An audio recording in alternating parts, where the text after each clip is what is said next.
Welcome, David. Thank you. Good to see you. Thank you. For those who don't know, David, ex-Ulster and Cookstown man, current GB and international and Olympian. So thanks for doing this, David. No problem. First question is really, how's life in Maidenhead at the minute? Fairly quiet, as you can all probably imagine. I think everybody's the same sort of thing. So obviously stuck indoors. We got a bit of a garden to sort of mess around in, but yeah, pretty crazy times in the world at the minute. So stuck indoors, eating, trying to do a bit of exercise, and playing quite a bit of Fortnite. Yeah, it's all right. The last few weeks haven't been too bad. It's I imagine it's probably going to slowly wear on people. I can't imagine parents who've got kids for the next potentially 4 or 5 months. That's going to be quite tough work. So, but yeah, no, it's all right. It's not too bad. Is it, for what we see in the news, is it as mad in Maidenhead as we see in places like London? No, it definitely isn't. It's don't get me wrong. There's a lot of cases around this area because it's obviously still very populated, but London's got the majority of the hit, which is, yeah, it's pretty extraordinary, the cases that are developing over the last few days, especially. Everything just seems to be ramping up one day at a time. So we're definitely nowhere near as bad as London, but anywhere really in the world is having it really bad. It doesn't really matter what part you're living in. Back home obviously is the exact same. So I think everyone's pretty much got the same measures of just stay at home and don't go outside unless you need to get food, sort of thing. So as long as probably everybody does that, then we can do our little part to try and keep the cases down. Absolutely. So it's probably about a week ago. When did they make the announcement on the Olympics? A week ago? Yeah, it must. Yeah, maybe just over a week. Yeah. Yeah. So what was the initial reaction then of obviously training for close to 4 years now? It's been told you have another one to go. Yeah, no, I know. Especially at my age when I'm getting a wee bit older and want to finish up. I think we all knew it was coming. It was sort of, you'd be a bit foolish and silly to actually think that they were going to host it this summer with what's going on in the world. So I think we all knew, exactly that this is probably going to get pushed either towards the back end of the year or it's going to be potentially the same time next year, which ultimately they did the right thing. For people like me who was probably considering retiring at the end of the summer, it's sort of like not a kick in the teeth, but more I was really looking forward to having a bit of more me time and being able to do something away from just playing international hockey, sort of thing. So but it's, I've spoken to enough people and it's literally only 12 months. By the time probably we get out of this like isolation bit, it's effectively only going to be 12 months of work. And I'm sure there's a lot of people who would like to be in my shoes with 12 months to go and you get the chance to go and, play the Olympic Games. So you don't take it for granted. But that there's an extra 12 months of hard work, but you reap the rewards at the end of it. That's why you do the sacrifices and everything you make to be able to compete or be able to get selected for those type of events. So 12 months in the grand scheme of things, isn't a very long time. So yeah.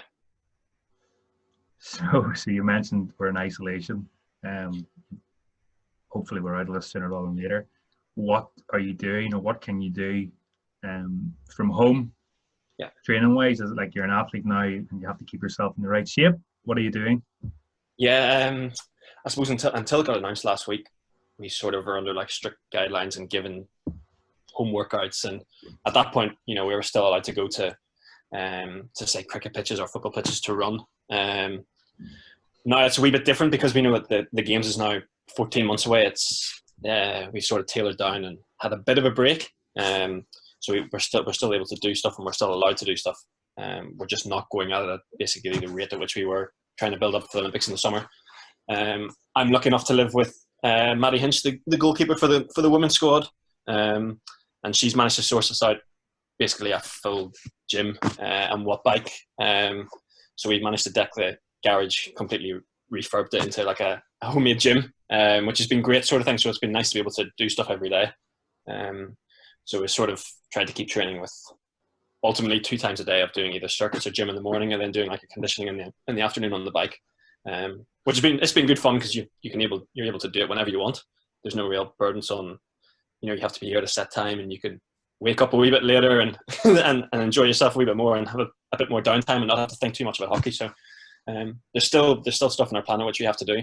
it's just not exactly forced, and you must do it on this day, and you have to do it on this day, sort of thing. So it's quite nice at the minute to get a bit of a break from just constant schedule as such, being able to do things when you please.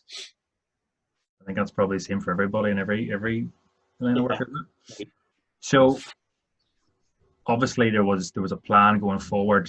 I'm not sure where he would have been at this year. I mean, the Irish ladies were nearly on a plane to South Africa. What was the plan for now at this time of year, if things had been going to plan as such? Yeah, we were due to fly to South Africa at the same time as what the Irish girls were as well. So we had a two-week training camp there, and then what we got to now, we're in April, sort of thing. So we were basically just ramping up now towards the start of our home fixtures in the Pro League. There's sort of there was a big dose coming in April and May time of sort of European trips, and then all our games at home, sort of thing. So that was sort of a massive building block for us to be able to get some good games in, get some practice, and sort of see where other teams are at, and sort of being able to, I suppose, refine and see what players are doing. And there's then a balance of who's going to get selected and stuff. So that was sort of part and parcel of where we were going.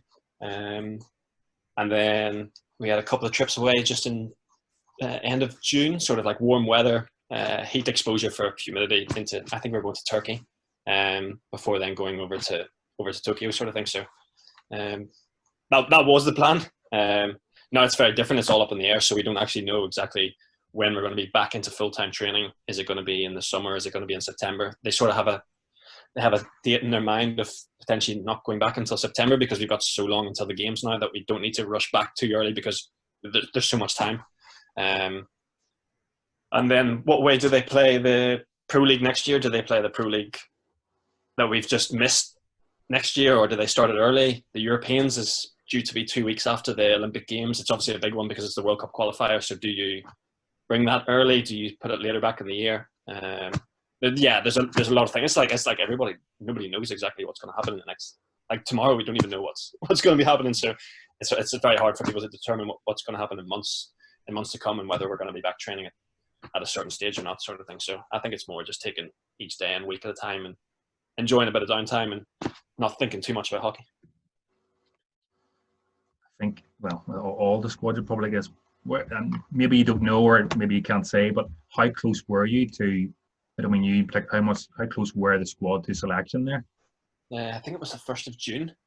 So we weren't too far. Basically, as soon as we got out of the Pro League, last rounds of the Pro Leagues was basically a week after, I think the squad was announced.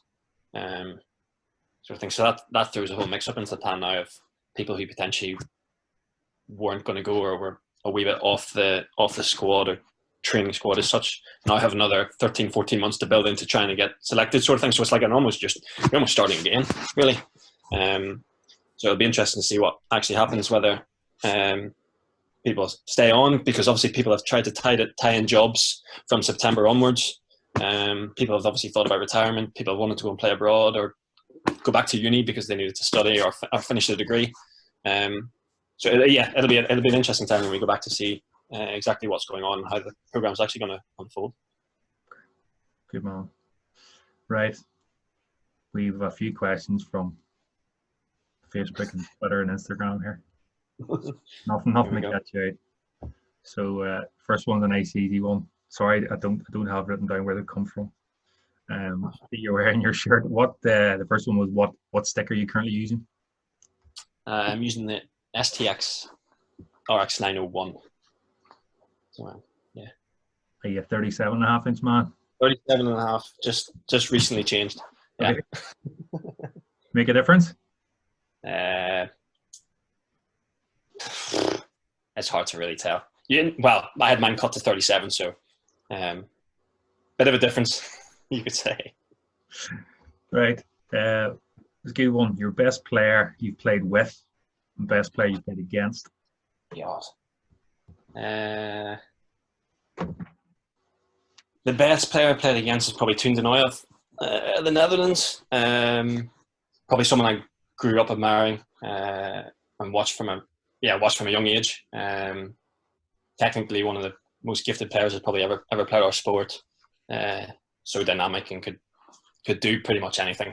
And it's probably the reason why he's got 450 odd caps and the most cap player that's ever played our sports. So him definitely. Who I've played with, God, that's tough. I've probably got loads. Ash Jackson's probably one of our greatest ever GB players. Barry as well, pretty phenomenal. Ian Lures, obviously from back home, one of the best players to ever play with.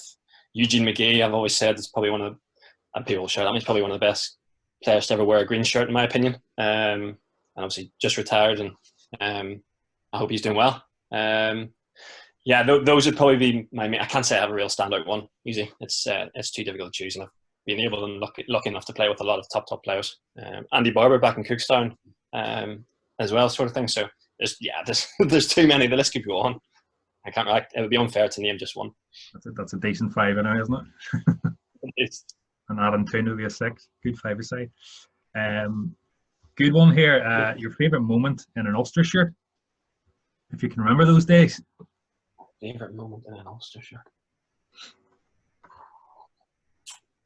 I was very lucky that I didn't lose too many Interpro titles.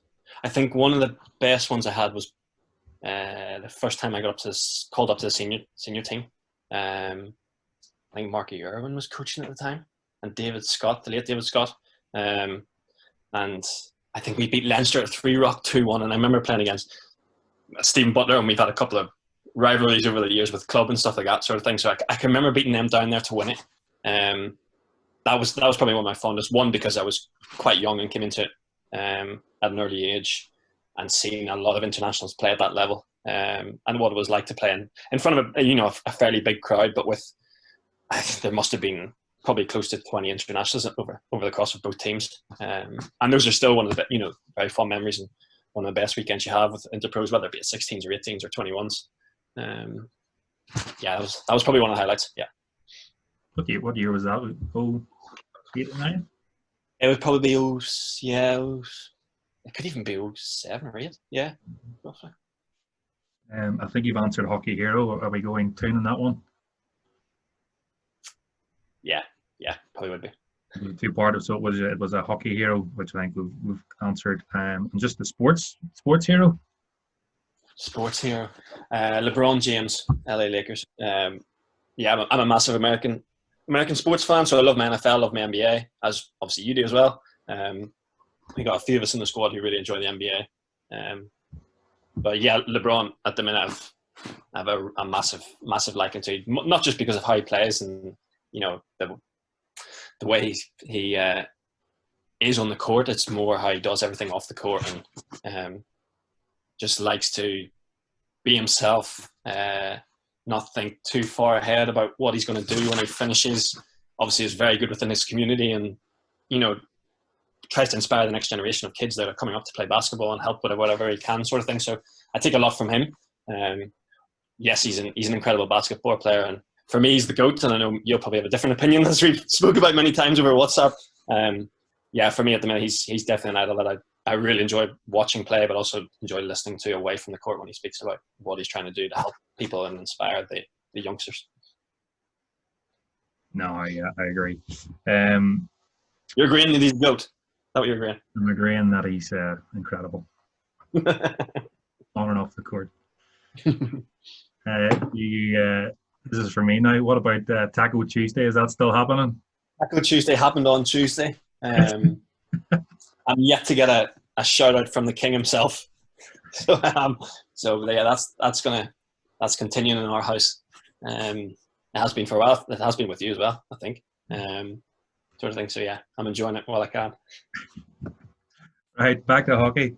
The next big change in hockey, rule changes, etc. Any thoughts on what's going to happen down the line? If they could make the goals bigger so I could actually score a few more than I have done in the last 4 years, that would be great. Changes. One of your housemates would disagree with that. Yeah, definitely.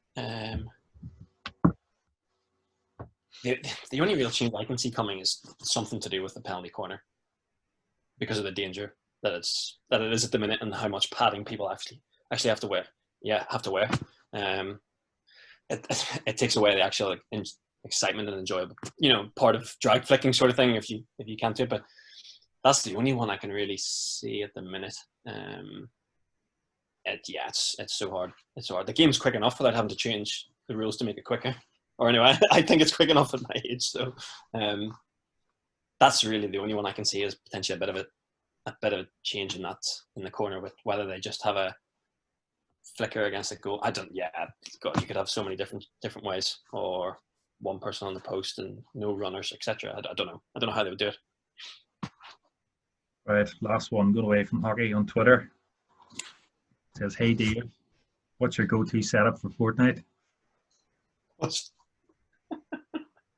think that one came from Australia. One of my boys from back home. Has to be. Literally has to be. Go-to setup. Assault rifle. Purple tack shotgun. Rocket launcher. 3 of those new crash pads that they've just introduced. 6 minis and a launch pad, probably. Who the hell's asked that? It came from Australia. Okay. That makes sense. That makes sense. I have no idea about Fortnite, thankfully. Modern Warfare 3 guy, which is about 10 years old. Yeah, did you love that as well? You have to choose one of the two. Choose one of the two, okay. This is quick fire. Yeah. Right, ready? Good to go. Pizza or Chinese? Pizza. Green or blue pitch? Green. Bring it back. Music or films? Films. Barbell or dumbbell? Barbell. Dog or cat? Dog. Olympic medal or World Cup medal? Olympic medal. Would you rather score the winning shootout to win a bronze, or miss the final shootout to win a silver? Miss. I'd rather miss. I'd rather miss. Very good. Win a silver. Ronaldo or Messi? Ronaldo. Wow, you know what's coming next? LeBron, Jordan. LeBron. Nonsense. Absolute nonsense. Right, this is one probably more for the household. So the scenario is GB ladies are sent home early from the Tokyo Olympics, let's say by Ireland. The men go on to win gold. You land home, the front door, knock the door. Are you A, met with open arms and a hug and congratulations?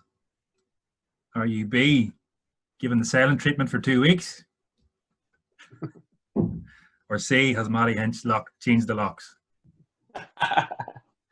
The shoe is on the other foot if we're winding back 4 years now, so it is completely. No, I'm welcome back with open arms, 100%. I would like to think she felt that the last time she came home with it, and I was home a week earlier before her, sort of thing. So, I know how tough that was. So I do, but yeah, we're both. I've been living with Maz now for 5 years, so I think we've got a great understanding, and as a sport collectively, that's all we want to do is win medals, and whoever wins it, we're always going to be delighted for each other. I might not see her if she went home early and I came back. I think a couple of pubs across the road could be hit by her, but no, welcome back with open arms, no doubt. Of course. Good question. Right. Just before we go, would you give us a bit of info on your new Skills at Home series on Instagram? Oh yeah.